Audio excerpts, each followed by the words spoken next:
Hey guys, this is Mel, and I am back to talk about The Flash, episode 410, titled The Trial of the Flash, which premiered Tuesday, January 16th, 2018 on the CW. I am recording the following day on January 17th. So huge spoiler alert, guys. If you haven't seen the episode already, please go do so first, then come back and see what I have to say about the episode. Otherwise, my other video reminders are up on screen. Take a moment to remind yourselves of those. So with that said, guys, I'm going to try to do this in 10 minutes. So let's start the clock and let's begin with what happened in the mid-season premiere. So timeline-wise, it was stated that it's been 2 months since Barry's official meeting with Clifford DeVoe, which took place in episode 407. So there is that. The huge reminder of the episode is the fact that this is Barry's trial for the murder of Clifford DeVoe, aka the Thinker. With the villain being, rightfully so, Clifford DeVoe, his wife Marlise DeVoe, and then the metahuman Fallout. So there's that. Now, the episode breakdown for storylines, I picked up on two different ones. First one being Barry's trial, which does involve the DeVoes, and then second storyline being a radiation metahuman, which is named Fallout. So with the first storyline, we see Cecile trying to tell Barry to reveal that he is the Flash, therefore kind of exonerating the fact that he's not guilty for killing DeVoe. DeVoe even makes the comment that there was a 12% chance of Barry actually doing this. A part of me kind of wanted to know what would have happened if he did reveal himself as the Flash. If anything, couldn't he just reveal it to the people involved in the trial, or maybe just to the judge, someone on that team knowing who he was? I just wanted to see what would happen. We don't get that case because Barry makes the point to tell Iris that if he reveals he's the Flash, then he's always going to be on the run, because everyone will know who he is, everyone will know who his weaknesses are, and they will go after them, especially Iris, and he doesn't want that. So there's that. He also makes a point that if he is convicted, he's not going to run, he's not going to break out of prison, he's going to serve his time. So to try to prevent this, Joe and Ralph try to find evidence against Marlise, kind of pinning her for having motive to kill her husband, but she was prepared for it, even claiming when it was revealed that she was having an affair of sorts with Dominic. She spinned it that Dominic was a new lover that was approved by Clifford himself. So she was prepared. And yeah, it was just very disturbing how prepared and how convincing her claims were. But in the end, Barry was sentenced to life in prison at Iron Heights. Judge calling him out on being very unresponsive to the whole dealings of the trial, is very dismissive in a sense. So it was very heartbreaking to hear how the judge was describing Barry and his attitude towards the trial. So there's that. Second storyline, though, had a metahuman with increasing radiation levels, climbing to dangerous levels like nuclear bomb type levels. To do this, Barry excuses himself for the trial so he can come as the Flash to stop Fallout, and does this by creating a vacuum around him while Cisco creates a vibe or a breach to Earth 15, a dead world, according to Dr. Wells, and sending all that nuclear cloud waste into the breach to save the city. Now, when Barry was close to the radiation and he was doing the vacuum and he was running, and he was getting burned. He was getting radiation burns from this. I actually thought in this moment that maybe these radiation burns are what connects, or is the reason why Savitar had burns on his face. I mean, we don't know if Savitar had burns on his face because the Time Remnant had got burns later on, or if Barry had those burns before he created Time Remnants, and then that scar got passed down to the Time Remnant. So that's what I was running through my head when they showed the radiation burns happening, but then he later healed from it. So there goes that thought. Now, the last moments of the episode it's Barry being processed and taken to his cell in Iron Heights, which so happens to be the same cell that his father Henry was in, and that really hit me in the feels, because he had his name scratched out of Henry Allen was here, and it's just that it sucks. I mean, Barry has pretty much followed his father's footsteps. He was convicted for a crime he never did and put in the same cell, and now everyone is thinking he's a killer when he's not. So it's like very wrong. His judge character is being very very misunderstood. It really hit the emotions in that sense because of it. I mean, Barry just spent his time in the Speed Force in his own little prison there, and then now he has to do it where when he is still able to save the people. It's just like Barry's always sacrificing so much, and no one but the team realizes this. So it's like it's tough to see. But tidbits. Let's move on to that. DeVoe did inherit Dominic's power of telepathy. Well, we don't know what actually happened to Dominic himself, if he's just now gone of existence, and DeVoe just happens to take his place. But now he's not only he's a meta genius, but now he can hear people's thoughts. So that's a scary combination there.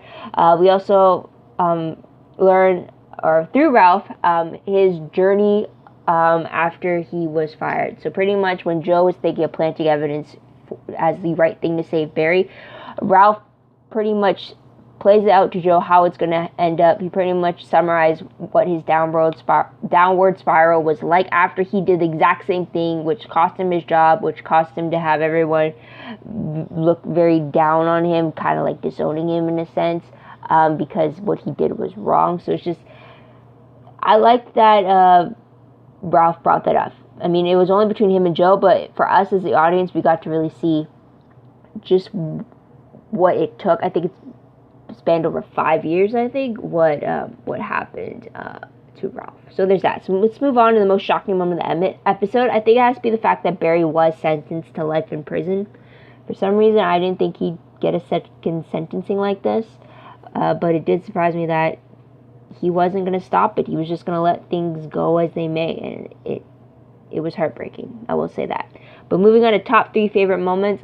First one being the team up between Barry and Cisco as they stopped Fallout together. Their combined powers in how they did this was fantastic. And it was also great to see that Fallout, it looked like he still survived after releasing that nuclear waste buildup. So it was just, it was interesting to see how they got to do it, and it was just great that no matter what's happening in Barry's personal life, he's still going to try to be there to save the people of the city. So there's that. I was kind of, when Barry got the alert saying that his help was needed, I thought that maybe, if anything, I thought maybe he might have flashed out of there as the Flash, and then like proving to everyone that who he was in that courtroom, or at least he would come up to the judge and like say like, I really need to go save the city right now. And it's just like, at least have the judge in the know. I was kind of hoping for that, but it was great to see that Barry was able to be there with Cisco, and then to later have Killer Frost join in on with them was pretty funny, which leads into another favorite of mine in the episode. And it's a small moment, but it was when Cisco and Harry were trying to get Caitlin to bring out Killer Frost, and she was like, it's not how it works. I have to be either scared or like, she was listing all the ways to help, and then Harry and Cisco were just looking at her as like, so you're not going to go to work just because you can't get scared. And then they're trying to get her feeling how the very dangers of the situation, and then they were brought like puppies into it. It's like, puppies are going to die if you do not bring into this. And then like Killer Frost comes out, it's like, well played, and then she's brought into it as like, is this business or a pleasure? And then she sees the metahumans out, it's business as usual, and she goes to work. So I really liked how the team has come together and comes to Team Flash, how they incorporate these new aspects. It was just funny how Harry and Cisco teamed up to bring out Killer Frost in Caitlin when she couldn't just call upon. I guess eventually it's going to have to take Caitlin some time to be able to call upon Killer Frost when she needs to, instead of having those triggers. So there's that. Now, the third favorite moment I had in the episode was Ralph stopping Joe from making the same mistake that he did. I really like it that Ralph kind of played it out there for Joe, and it had him decide which option he was going to make. I like that better than having Ralph just say, no, I'm not going to help you out, and kind of preventing him, because then that would have caused Joe to fight even harder to do what he wasn't supposed to. This way, Ralph gave him a choice to have him really think out his actions. I really like that. So there's that. But moving on to top 3 peeved moments.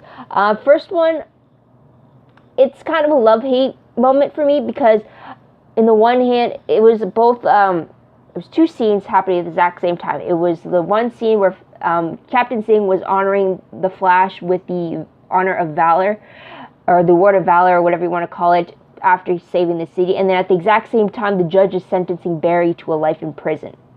what peeved me so much about this, not only was it like sentence in one a warning and then sentencing against him type thing, but it was the fact that you have Barry being two descriptions of Barry. The one towards the Flash is pretty much very spot on to the very character that Barry is, who he is.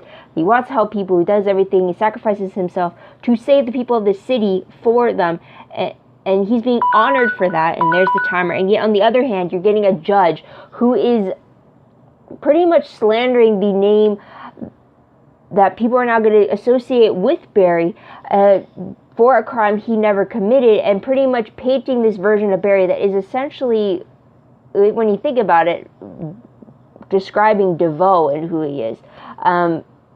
Pretty much. The judge's description of who he thinks Barry is, I think, in a sense, is really a description of who DeVoe is.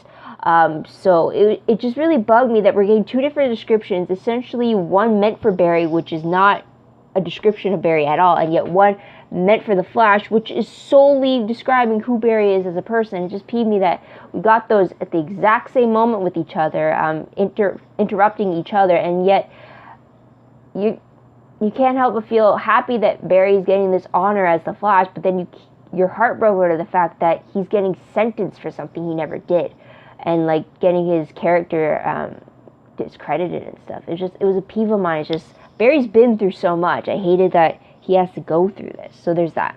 And then another peeve is also the fact that Barry's going to be suffering the same fate as his father, being everyone thinking that he did a crime that he never committed. Not only that, he's in the same cell as his father.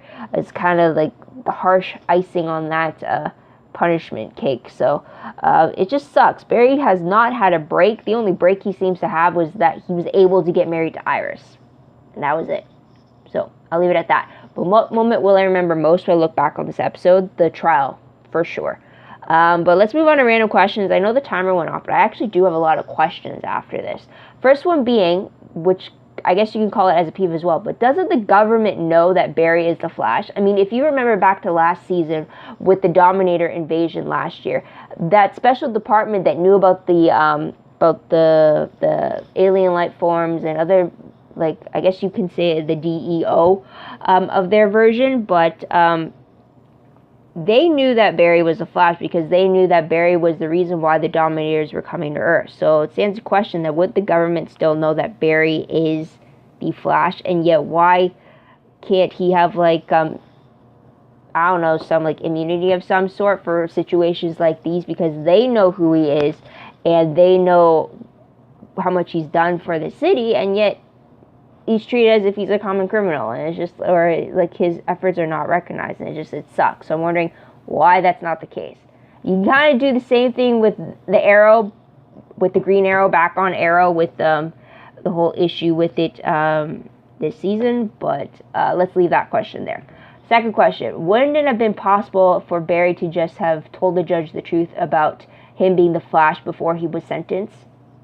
I mean, I did bring this up earlier, but it looked like you got the jury giving what they think the conviction to be, and then the judge took some time to deliberate the sentencing, and then he gave the final sentencing. So in that moment, couldn't Barry have told him that, well, I'm the Flash, I need to go, I can't, like, I will be here, but I can't be here, I have my reasons, and this guy's after me? Like, couldn't the judge at least known that he was the Flash or something? It's just, I don't know, it still pisses me off.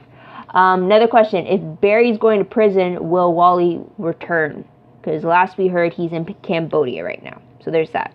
Another question, how will Barry survive in prison? I mean, we have to remember that he has that whole 10,000 calorie a day thing that he has to deal with it to keep his metabolism going. And I'm pretty sure they're not going to tell the guards that he has a very strict dietary habit and stuff like that. So I have a bad feeling that Barry's going to be very, very weak, because I doubt he's going to phase out of the prison walls, go grab some food, and then come back without anyone noticing. I don't think he's going to risk that. So there's that. Another question, what is DeVoe's end plan, or end game as you were? Leave it at that. That's like a huge question for the whole thing. Next question, how long will Barry truly be in prison for? How many episodes is that going to be for us? So there's that. Another question, how is will it come to a point that Caitlyn and Killer Frost are going to be aware of each other's actions? Because it seems to me that Caitlyn still isn't aware of what Killer Frost does, and then vice versa. It's usually they have to figure out quickly after the other emerges what the other one has been doing. So I'm wondering if it'll ever come to a point where they will be in the know of what the other is doing and have like that combined memory thing, I guess you can say. So there's that. Although I am left with the impression that Caitlyn does know what Killer Frost has done, especially when she was serving Savitar. But then that could also be because she was told what she'd done by everyone else. So there's that. Last question. Was the metahuman in this episode, Fallout, his name, was he part of the bus metas? And was his power because of his constant exposure as a nuclear waste disposal driver? So there's that. I'm kind of wondering if he's a bus meta because so far we've only met 6 out of the 12. A list for them is on screen right now, but we saw Kilgore, Hazard, Ralph himself, the Weeper, Black Bison, and now Brainstorm. So we still have 6 more to go. Don't know how those 6 deal with the Thinker's plans. All we know is that he has the Weeper. I think he only has the Weeper in custody. I'm not sure. I don't think the others are in his custody, except for Brainstorm. So there's that. But moving on to predictions very quickly, guys. Based off the promo for 411, it looks like Barry tells Ralph, who visits him in prison, to step up and be the hero as the latest trickster criminal returns to wreak havoc once again. Based off the synopsis for the episode, it reads that when a familiar villain returns to terrorize Central City, Ralph must rise up to defend the innocent while Barry is detained by his trial. Meanwhile, Barry searches for the strength to keep his optimism alive in the face of his new circumstances. So there's that. Promo shows Ralph with his old suit. I think he needs a new suit for sure. And I'm pretty sure I saw a thumbnail of him with a new suit, but with today's day and age, I don't know if that's photoshopped or not, so I have to wait and see about that. Also, I'm wondering if Ralph's going to be teaming up with Cisco and Killer Frost in the field. I'm still wondering why Killer Frost isn't taking up the superhero mantle, or at least trying to. She's only called on when they specifically need her cold powers.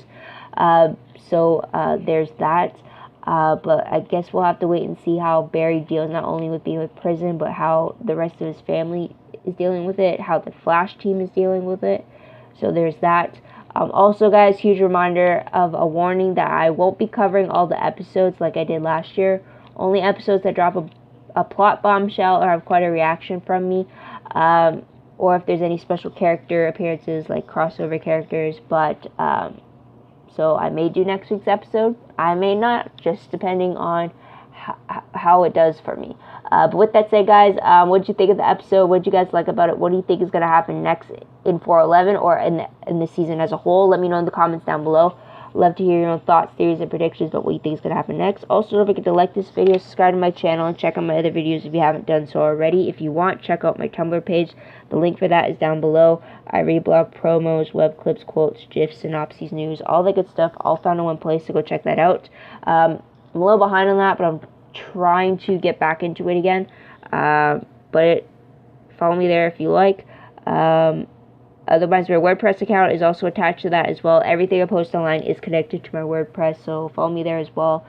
It's a little more organized, but I guess it's still a work in progress, so I hope you keep a lookout for that. But I think that's it, guys. So thank you so much for tuning in. Thank you so much for your patience. I hope you be on the lookout for my next video. It might be next week for 411, or it might be a week after, but stay tuned, guys. But this is Mel. Wish you all a great day, great week everywhere. Bye for now.